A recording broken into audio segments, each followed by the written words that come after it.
Our next speaker is Jack Smith, running for Ohio Congressional 9.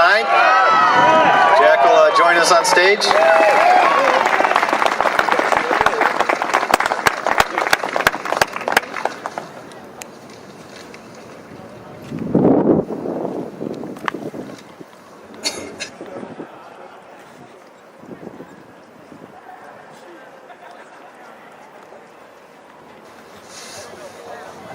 What a great day to be an American, eh?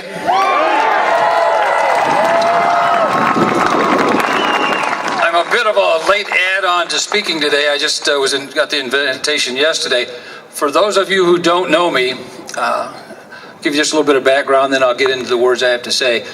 I'm a retired police officer. I had 34 years with the Toledo Police Department. I retired as the chief of police. I'm also a veteran of the United States Marine Corps. I had 22 years as a United States Marine. I'm a Vietnam and a Desert Storm vet. And for our young friends in the back, let me make this little note. In that 34 years as a police officer, I defended the rights of blacks, whites, Hispanics, gays, straight, babies, old people. So I've covered all your bases. I appreciate if you might want to listen up to this message.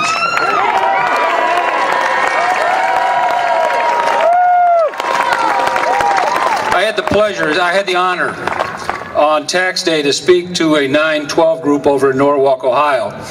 It was a great little place, a little quiet park, and it was called Veterans Memorial Park.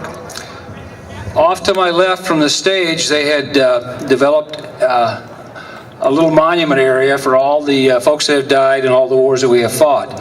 There were black, somber stones with the names of all those folks engraved, with a few words commemorating their sacrifice. When I got up to stage to speak, I didn't think what the words I had were appropriate for that time. So I got to thinking about another April morning, and I'd like to speak on a couple of those this morning. This particular April morning, things were going wrong in the country.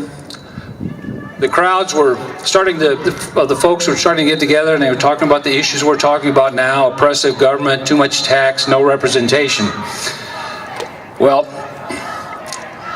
on the morning of 19 April 1775, word came down that the British were moving onto a couple small communities on the East Coast to take the weapons and supplies that these folks had been gathering to protect themselves. At a small bridge in a place called Concord, and a little later in the day at a place called Lexington Green, some of our first patriots stepped up and blocked the path of those British. Now, when the small force was confronted, the word came from the British commander: surrender your arms and leave the field. Now, knowing American servicemen, I know there was one little PFC in the back, and I'm sure he shouted, "I'll be damned if that's going to happen." The next thing that happened was that little fella brought that musket to his shoulder, and through that cloud of white smoke, sent a message downrange: "I'll be damned if that's going to be so." That shot became known as the shot heard around the world. About 15 months after that, 50-some incredible men got together and brought what they stood for, what they were willing to die for, forward in our Declaration of Independence. It spoke of inalienable rights and things given to us by God. Well, about 13 years after that, some of those men, the ones that survived that terrible fight for our freedom, they got together and they brought forward our Constitution. What an incredible document. What an incredible document. And I would again say to our friends in the back, if you haven't read our Declaration of Independence, if you haven't read our Constitution, it might be a better use of your time to go do that today. That Constitution laid out a bright, shining path for us to follow. That path is as valid today as it was in the day it was first drafted. All we have to do is follow that path. We have allowed I've heard the Constitution referred to as the fortress stone of the House of Liberty. And I believe in that. That bright shining path, well, that palace on the hill that we hear about, we've allowed the gypsies in. And the gypsies are starting to steal things from us. Our sovereignty, our liberty, our individual rights. That, I'll be damned if that's going to happen. Now let me speak to another April day.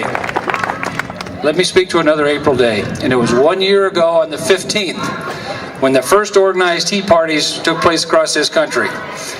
That day will become known as the shout heard around the world. Because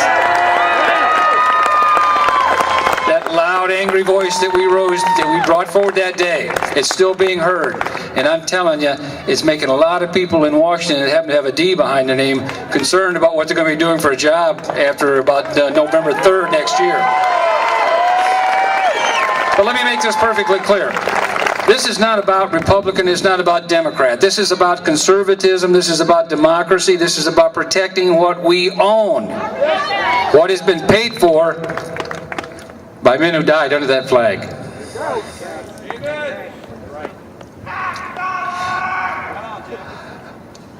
When you get home today there, young fella, you go and you talk to your grandfather about the men that died under that flag with him. And then you shout out like some kind of animal in the back.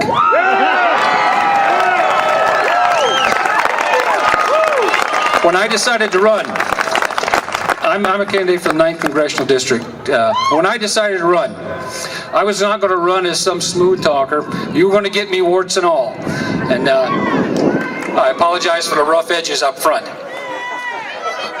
We will get our country back. I'm telling you, because what you are feeling in your stomachs, that nagging fear, that just knowing that there's something basically wrong, that's the same thing that was in the stomach of those men who stood at Concord and Lexington. They followed through with what they had to do, and it was tough. A lot of them paid for it in a lot of different ways. We have to make the sacrifices, and our sacrifices will be simple.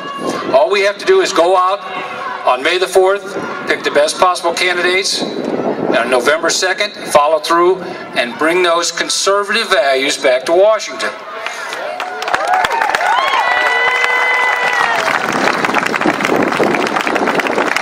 We are the greatest country that has ever graced the face of the earth. We cannot give that up without a fight.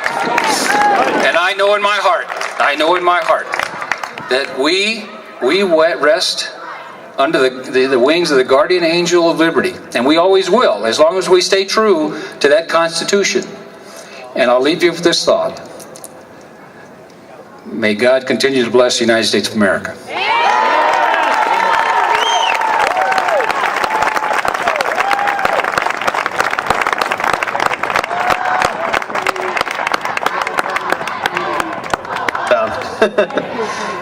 Thank you, Jack, for that, and I think we're all perfectly fine getting you warts and all.